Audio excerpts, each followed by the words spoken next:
माझ्या तमाम मराठी बांधवांनो, भगिनींनो आणि मातांनो, आज महाराष्ट्राचा विकास आराखडा सादर करताना मला खूप आनंद होतोय. पण त्या आराखड्याबरोबरच जर आपण सौंदर्यदृष्टी संदर्भात काहीच बोललो नाही तर त्या विकासाला काहीच अर्थ नाही. आणि विकास घडवायचा असेल तर दूरदृष्टी हवी, आणि दूरदृष्टीला जर रचनेची आणि सौंदर्याची जोड असेल तरच तो विकास चिरंतन टिकेल. एक उदाहरण देतो. मुंबईतल्या छत्रपती शिवाजी टर्मिनसचं. जवळपास 125 वर्षापूर्वी ब्रिटिशांनी हे स्टेशन बांधलं. 125 वर्षापूर्वी या शहराची लोकसंख्या कितीची होती? आज या मुंबईमध्ये एवढे लोंढे आलेत, पण आजही हे स्टेशन टिकून आहे. का टिकून आहे? कारण त्याची रचना सर्वोत्कृष्ट आहे. आणि रचना कधी सर्वोत्कृष्ट होते? जेव्हा त्यात सौंदर्यदृष्टी असते. छत्रपती शिवाजी टर्मिनस नंतर आपण अनेक स्टेशन्स उभारली, पण त्यात ना दूरदृष्टी आहे ना रचना. नुसती भकास आणि उजाड. स्वातंत्र्यपूर्व काळात बांधलेले हे ब्रिज पहा.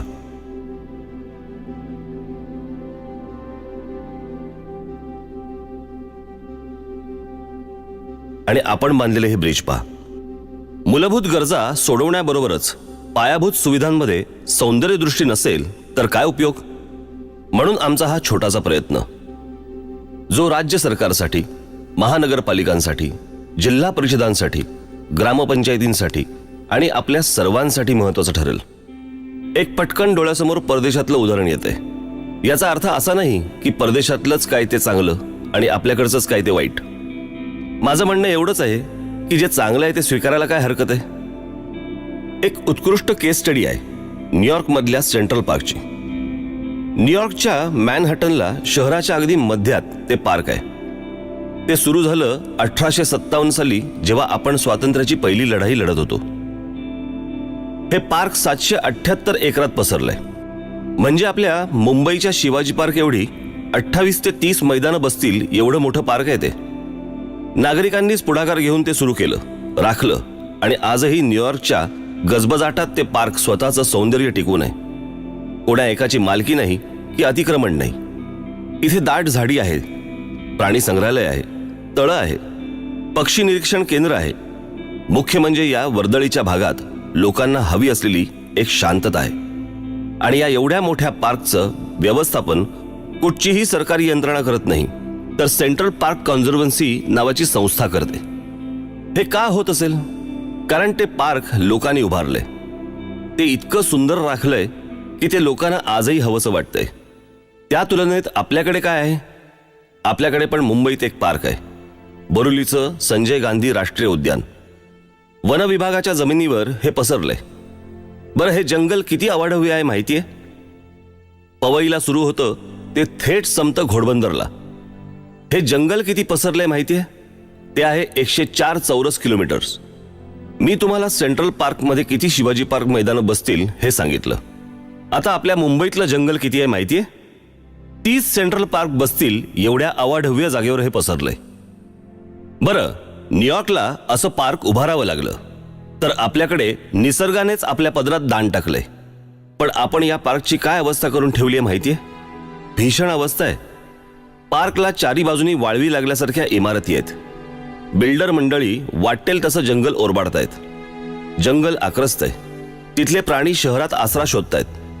बिबळ्या घरात शिरला असं आपण ओरडत सुटतो, पण अहो, तो आपल्या घरात नाही आलाय, आपण त्याच्या घरात शिरलोय. पर्यावरण रक्षणाच्या नावाखाली कुठच्याही परवानग्या अडवून ठेवणारं वन खातं इथे मात्र डोळे मिटून बसलंय.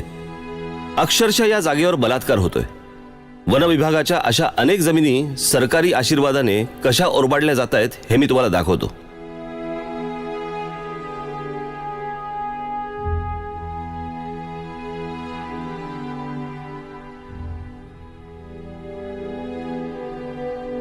पाहिलं? याचं कारण सेंट्रल पार्कवर जसं लोकांचं लक्ष असतं तसं आपण ठेवत नाही. इथे आपलाच रेटा कायम ठेवला पाहिजे, कारण सरकारने तर बिल्डरांना आणि खाड माफियांना ही जंगलं आंदणच देऊन टाकली आहेत. अशी जंगलं सुंदर ठेवणं शक्य नाहीये का? शक्य आहे, पण आपल्याला दृष्टिकोनात बदल आणावा लागेल. या जंगलांना, या नॅशनल पार्क्सना आपलं मानावं लागेल. एकदा हे झालं की ही जंगलं आणि ही पार्क्स जगातली सुंदर पर्यटन स्थळं होतील. हे झालं बोरिवलीच्या नॅशनल पार्कचं. मी तुम्हाला अजून काही उदाहरणं देतो. या आपल्या राज्यातल्या वनजमिनींची बिल्डरांना आणि खाण माफियांना हाताशी धरून सरकारने कशी वाताहत केली आहे ते दाखवतो. आपल्या कल्याण डोंबिवली जवळच्या शिळफाट्याजवळची जमीन दाखवतो. त्याचं काय केलंय ते पहा एकदा.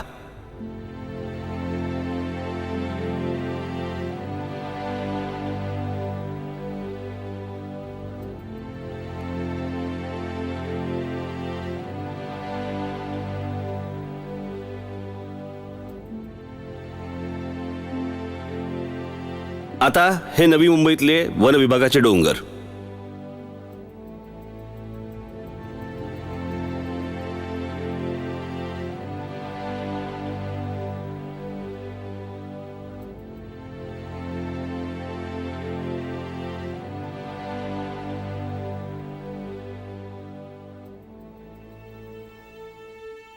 असं संपूर्ण महाराष्ट्रभर सुरू आहे.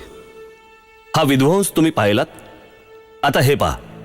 हे कचऱ्याचे ढीग, खड्डे पडलेले रस्ते, बुजलेले नाले, अनधिकृत झोपडपट्ट्या, खोटे परवाने देऊन रिक्षा किंवा टॅक्सी शहरभर फिरतायत, अनधिकृत रेशन कार्ड दिली जात आहेत. आज महाराष्ट्रातल्या शहरांची ही परिस्थिती तर ग्रामीण भागाची काय असेल?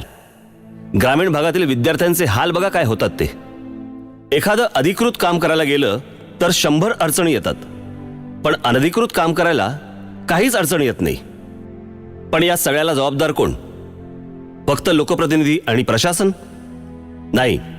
दुर्दैवाने आपण सगळेच जण या दशावताराचे साथीदार आहोत. आपण जर सुजाण नागरिक असल्याचं कर्तव्य पार पाडलं तर भ्रष्ट आणि कामचुकार अधिकाऱ्यांची काय बिशाद. त्यांनी आपल्याला गृहीत धरलंय. हा त्यांच्या इतकाच आपलाही दोष आहे. पण याचा विचार कोणी करणार नाही, कारण या सगळ्याकरता दूरदृष्टी असावी लागते. पण दुर्दैवाने ती दृष्टीचाच दिसत नाही. बरं, ती आपल्याकडे कधीच नव्हती असं नाही. आपल्याला आपल्या विचारात बदल आणावा लागेल. हे शहर माझं आहे, हे राज्य माझं आहे, ही भावना रुजवावी लागेल. मुळात आपण आपलं घर सोडलं तर बाकी कशाला आपलं मानतच नाही. रस्ता महानगरपालिकेचा, माझा नाही. स्टेशन रेल्वेचं, माझं नाही. शाळा जिल्हा परिषदेची, माझी नाही. एसटी सरकारची, माझी नाही. आपण आपलं घर जसं ठेवतो तसा आपला घराबाहेरचा परिसर ठेवतो का? परिसर स्वच्छ ठेवायला पैसे नाही लागत, तर इच्छाशक्ती लागते. सगळंच सरकारने करावं, सगळंच महानगरपालिकेने करावं, तर मग आपण काय करायचं? आता पहा, झोपडपट्ट्या फक्त आपल्याकडेच आहेत का? जगातल्या अनेक देशांमध्ये आहेत. आता हेच उदाहरण घ्या ना, ब्राझीलमधलं, रिओचं.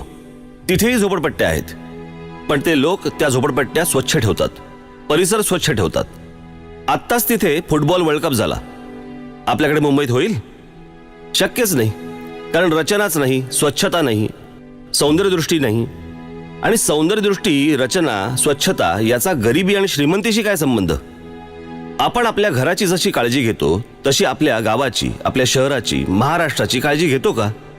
माझं असं अजिबात म्हणणं नाही की कोणी काळजी घेतच नसेल, पण त्याचं प्रमाण किती आहे? आज संपूर्ण समाजात ही भावना आपल्याला जागृत करायला पाहिजे. आपण स्वतःच्या घराची किती काळजी घेतो? त्याच्या रंगापासून ते फर्निचरपर्यंत सगळ्या गोष्टींची काळजीपूर्वक निवड करतो. घर सुंदर राहावं, स्वच्छ राहावं म्हणून धडपड करतो. तसंच मग शहराकरता का नाही करत? घरातल्या भिंतीवर थुंकतो का आपण? मग शहरातल्या भिंतींवर का थुंकतो? कारण ही शहरं, ही गावं, हा महाराष्ट्र हे माझं घर आहे असं आपण मानतच नाही. मलेशिया, सिंगापूर, थायलंड आपल्या मागून आले आणि किती पुढे निघून गेले. आमच्या मागून आलेल्या देशांचं चलन अधिक बळकट आणि आमच्या रुपयाचं सतत अवमूल्यन. तिथल्या लोकांनी त्या देशाला, शहराला आपलं मानलं. जगात प्रत्येक प्रगत देशातला माणूस आपल्या परिसराची, शहराची, देशाची आपल्या घरासारखी काळजी घेतो. त्यांच्या परंपरा, स्मारकं अभिमानाने जगासमोर ठेवतो. आपल्याकडेही अभिमानाने दाखवण्यासारख्या प्रचंड गोष्टी आहेत. 700 किलोमीटर पसरलेली कोकणची आपली किनारपट्टी आहे. सह्याद्री पर्वत रांगा आहेत, जंगलं आहेत, शिवरायांची गडकिल्ल्यांच्या रूपाने उभी असलेली स्मारकं आहेत, उत्कृष्ट मंदिरं आहेत. आपल्या बुलढाण्यात लोणारचं जे विवर आहे ना, ते जगात 3ऱ्या क्रमांकाचं विवर आहे आणि आपल्या देशातलं एकमेव, उल्कापातामुळे तयार झालेलं. आज आपल्या नागपुरात देशाचा मध्यबिंदू आहे. पण आम्ही कोणाला दाखवत नाही आहोत. शेकडो वर्षांची संगीत परंपरा आहे, साहित्य परंपरा आहे, नाट्य परंपरा आहे, क्रीडा क्षेत्राची परंपरा आहे. अहो, देशात ज्यांनी चित्रपट सृष्टीचा पाया रचला त्या दादासाहेब फाळक्यांनी सुरू केलेली चित्रपट सृष्टी आहे. महाराष्ट्राकडे विद्वत्ता आहे, सामाजिक क्षेत्रात काम करणाऱ्या संस्थांचं मोह आहे, शेकडो वर्षांची वारकरी परंपरा आहे. अशा असंख्य गोष्टी आपल्याकडे महाराष्ट्रात आहेत, पण हे आम्ही जगाला ओरडून सांगायला तयार नाही आहोत, अभिमानाने जगासमोर मांडायला तयार नाही आहोत आणि ते नीट राखतही नाही आहोत. आपल्या महाराष्ट्राची खरी ताकद आहे आपल्याकडचे गुणवान तरुण तरुणी, पण तेही हा देश सोडून चाललेत. का चाललेत? चांगलं शिक्षण आणि नोकऱ्या तर त्यांना इथेही मिळू शकतात, पण त्या परदेशातली उत्तम व्यवस्था, राहणीमान, सभोवतालचं वातावरण त्यांना आकर्षित करतं. या मुलांना या देशातच राहावंसं वाटावं असं बरं वातावरणही आपण 67 वर्षात देऊ शकलो नाही. पण आम्हाला या सगळ्याचं काहीच वाटत नाही, कारण आपण विचार करतोय फक्त आपला स्वतःचा. राज्याचा विचार ना, तो दुसरा बघेल. या वृत्तीनेच आजपर्यंत घात झाला. एखाद्या समाजाने मनात आणलं तर काय चमत्कार घडू शकतो ते आता आपण पाहूया. आता हे शहर पहा, इथल्या इमारती पहा, रस्ते पहा. शहर पाहतानाच किती छान वाटतं. इथली रचना पहा, इथल्या इमारती पहा, किती छान आहेत. आता आपण दुसरं शहर पाहूया. इथल्या बागा पहा, इथले रस्ते पहा. वाटतं की नाही छान? ही जी 2 शहरं मी तुम्हाला आता दाखवली, त्याचं पहिल्याचं नाव आहे हिरोशिमा आणि दुसऱ्याचं नाव आहे नागासाकी. हे पाहिल्यावर वाटतंय का की या शहरांवरती अणुबॉम्ब पडून ही शहरं बेचिराख झाली होती? गंमत म्हणजे बेचिराख झाल्यानंतर त्यातले काही अवशेष तिथे ठेवून त्याचे त्यांनी टुरिस्ट स्पॉट केले. मग आपल्याकडची शहरं काहीही कारण नसताना बॉम्ब पडल्यासारखी का वाटतात? त्यात काही शिस्त नाही, स्वच्छता नाही, रचना नाही, सौंदर्य नाही, नीटनेटकेपणा नाही. कधी कधी लाजही वाटते आणि कधी दुःखही होतं. ही परदेशातली उदाहरणं देताना मला काही फार आनंद होत नाहीये, पण जगाच्या तुलनेत आपण किती मागे पडलोय हे दाखवावं लागतंय, सांगावं लागतंय. आपल्यालाही हे सगळं बदलायचं आहे, पण त्याकरता आपल्याला सौंदर्यदृष्टी वाढवावी लागेल, रचनात्मक दृष्टिकोन आणावा लागेल. सौंदर्य आपल्या रोजच्या जगण्यात आलं पाहिजे. आपल्या वागण्यात, बोलण्यात, सार्वजनिक ठिकाणी काम करण्याच्या पद्धतीत, सरकारी कार्यालय, बागा, मैदानं, रस्ते, शाळा, ग्रामपंचायती, रुग्णालय, न्यायालय, सार्वजनिक स्वच्छतागृह, सार्वजनिक वाहतूक व्यवस्थेत, एसटी स्टँडवर, ट्रॅफिकमध्ये, महाविद्यालयांमध्ये, विद्यापीठांमध्ये, फुटपाथवर, सर्व ठिकाणी हे सौंदर्य आलं पाहिजे. आता हे बघा, हे काय रुग्णालय आहे? एखादा बरा असलेला माणूस देखील इथे आजारी पडेल. रुग्णालय कसंही बांधलं तरी चालेल असा विचार करून नाही चालणार.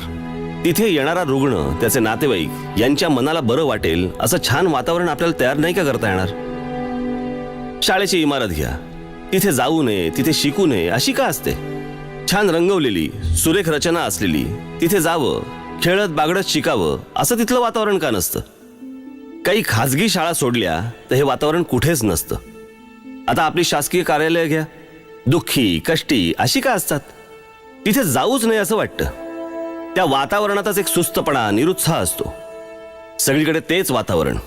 आता आपल्या स्मारकांचंच घ्या ना. आपल्या स्मारकांविषयी तर बोलूच नाही. ज्या लोकांनी आपलं आयुष्य ज्या समाजाकरता दिलं त्यांची स्मारकं आपल्याला धड राखताही येत नाहीयेत. रंग उडालेली, निरुत्साही स्मारकं पाहून मला कधी कधी लाज वाटते. आपल्याला या वृत्तीत बदल घडवायला हवा. ही परिस्थिती बदलायला हवी. आपल्याला वातावरणातच एक सौंदर्य आणायचंय. आपल्या कामात, कामाच्या शैलीत, सरकारी कामकाजात सर्वत्र बदल आणायचा आहे. आपल्याकडे म्हटलंय सत्यम शिवम सुंदरम. सुंदरतेचं महत्व सत्य एवढंच आहे आणि निर्मिती एवढंच आहे. सुंदरता आपल्या वातावरणात आली पाहिजे, आपल्या अंगात भिनली पाहिजे. मी पुन्हा एकदा सांगतो की हे अवघड नाहीये. दुसऱ्या महायुद्धाने युरोप पार बेचिराख केला, पण लोक नाही खचली. त्यांनी पुन्हा नव्या जोमाने युरोप उभा केला. आज England, France, Poland, Germany, Austria, Japan, Russia हे देश पाहून विश्वास बसत नाही की इथे दुसरं महायुद्ध झालं होतं. मी एकदा परदेशात गेलो असतानाची एक आठवण सांगतो. तिथे प्रत्येक शहरातल्या, गावातल्या रस्त्यावर फिरताना मला एक अजब प्रकार दिसला. तिथे प्रत्येक घराच्या बाहेर फुलांची सजावट असायची. सजावट म्हणजे प्रत्येक त्यांची गॅलरी, त्यांचे वरांडे सगळे हे फुलांनी सजवलेले असायचे. त्याची रचना बघून मला गंमत वाटली. मी ज्यांच्याबरोबर फिरत होतो ते स्नेही तिथलेच होते. मी त्यांना विचारलं की इथल्या थंड वातावरणात फुलं टिकतात म्हणून हे लावतात का? ते म्हणाले, छे, इथे एक समज आहे. खूप वर्षापासूनचा. जे घर सुंदर सजवलेलं, त्या घरातील स्त्री ही चांगली अभिरुची असलेली आणि चांगलं आदरातिथ्य करणारी असणार. ज्या घराबाहेरची सजावट चांगली, त्या घरातल्या स्त्रीचं घराकडे लक्ष आहे असं ते समजतात. मला गंमत वाटली. गंमत याच्यासाठी वाटली की सत्यम शिवम सुंदरम हा मंत्र आपण जगाला दिला, पण दुर्दैवाने आपणच हा मंत्र विसरल्यासारखं आजकाल वागतोय. आपल्याला हे सगळं बदलायला हवं. महाराष्ट्राचं फक्त दिसणं नाही तर असणं सुधारायला हवं.